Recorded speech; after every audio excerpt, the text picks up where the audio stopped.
Du 22 au 24 octobre, la Russie a accueilli le 16 sommet annuel des BRIC à Kazan, sous le thème « Renforcer le multilatéralisme pour un développement et une sécurité mondiale équitable ». Réunissant 36 chefs d'État ainsi que le secrétaire général de l'ONU, Antonio Guterres, cet événement a mis en lumière un intérêt croissant pour un multilatéralisme mené par le Sud global. Ce succès est également évident dans le nombre croissant de pays en africains désireux de rejoindre ce groupe.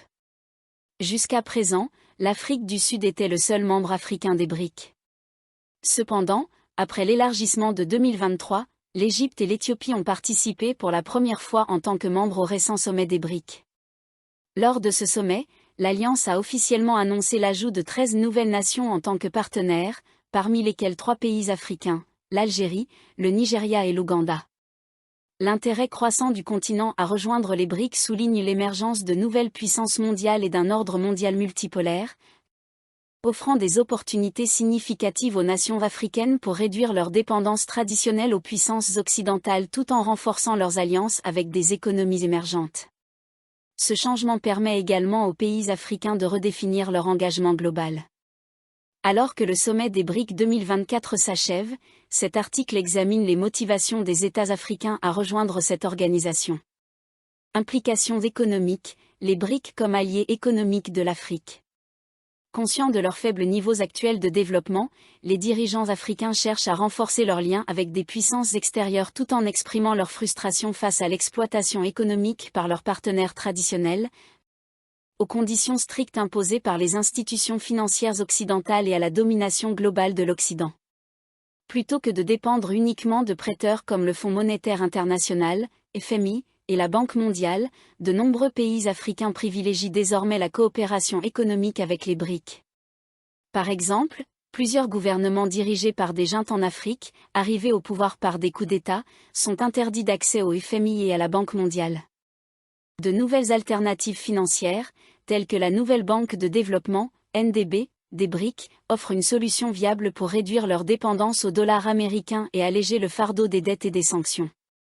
Bien que les États africains s'efforcent de créer des structures économiques et de gouvernance alternatives pour défier les institutions de Bretton Woods, la Banque mondiale et le FMI restent présents en Afrique.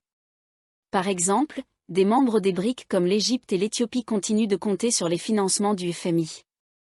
L'Égypte a récemment obtenu un plan de sauvetage de 8 milliards de dollars en raison de défis économiques, tandis que l'Éthiopie a bénéficié d'une facilité de crédit étendue de 3,4 milliards de dollars pour faire face à ces pressions financières. Cela montre que s'éloigner de la dépendance au dollar et des institutions financières existantes reste un objectif lointain. Néanmoins, les nations africaines espèrent obtenir des prêts concessionnels et des financements grâce à la NDB des BRIC. Lors de sa 9e réunion annuelle en Afrique du Sud, 29 à 31 août 2024, la NDB a réaffirmé son engagement envers une approche de financement plus inclusive et flexible, alignée sur les objectifs de développement à long terme des membres des BRIC et des pays en développement. En outre, les initiatives des BRIC pour introduire de nouveaux systèmes de paiement financier visant la dédollarisation suscitent l'admiration de nombreux pays en développement. Bien qu'une monnaie commune semble prématurée, des pays comme l'Inde et la Chine encouragent les échanges dans leurs devises locales.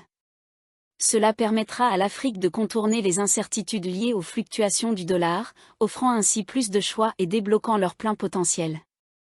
Les BRIC et le paysage sécuritaire de l'Afrique. Bien que les pays africains poursuivent une stratégie de multi-alignement en collaborant à la fois avec les États-Unis et d'autres grandes puissances, cette approche comporte des défis inhérents.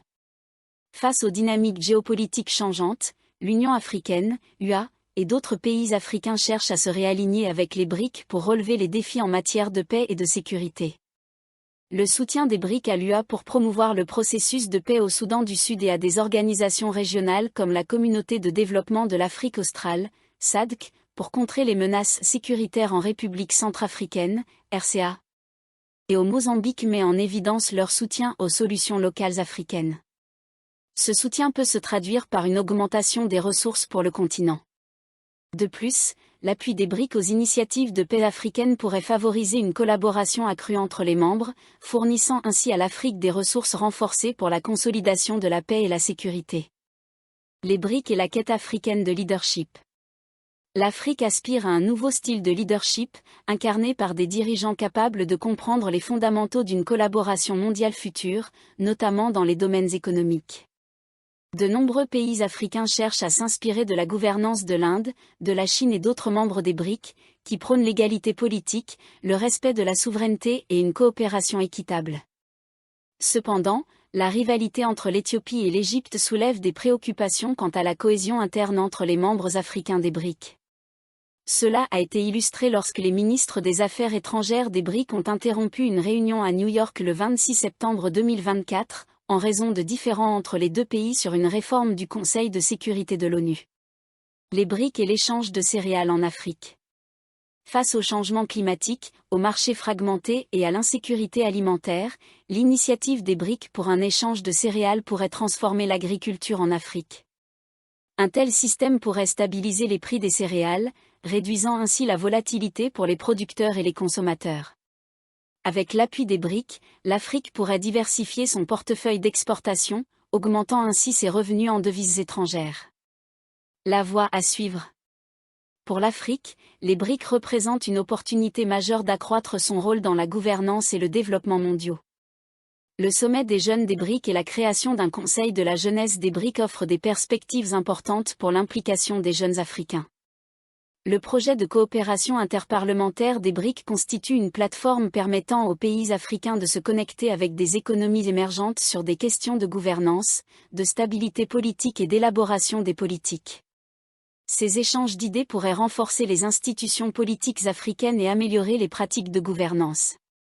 Cependant, avant de rejoindre les BRIC, les pays africains doivent surmonter leur instabilité interne et établir leurs priorités politiques. En parallèle, les membres actuels devraient se concentrer sur la révision de leurs instruments fondamentaux plutôt que de précipiter l'expansion.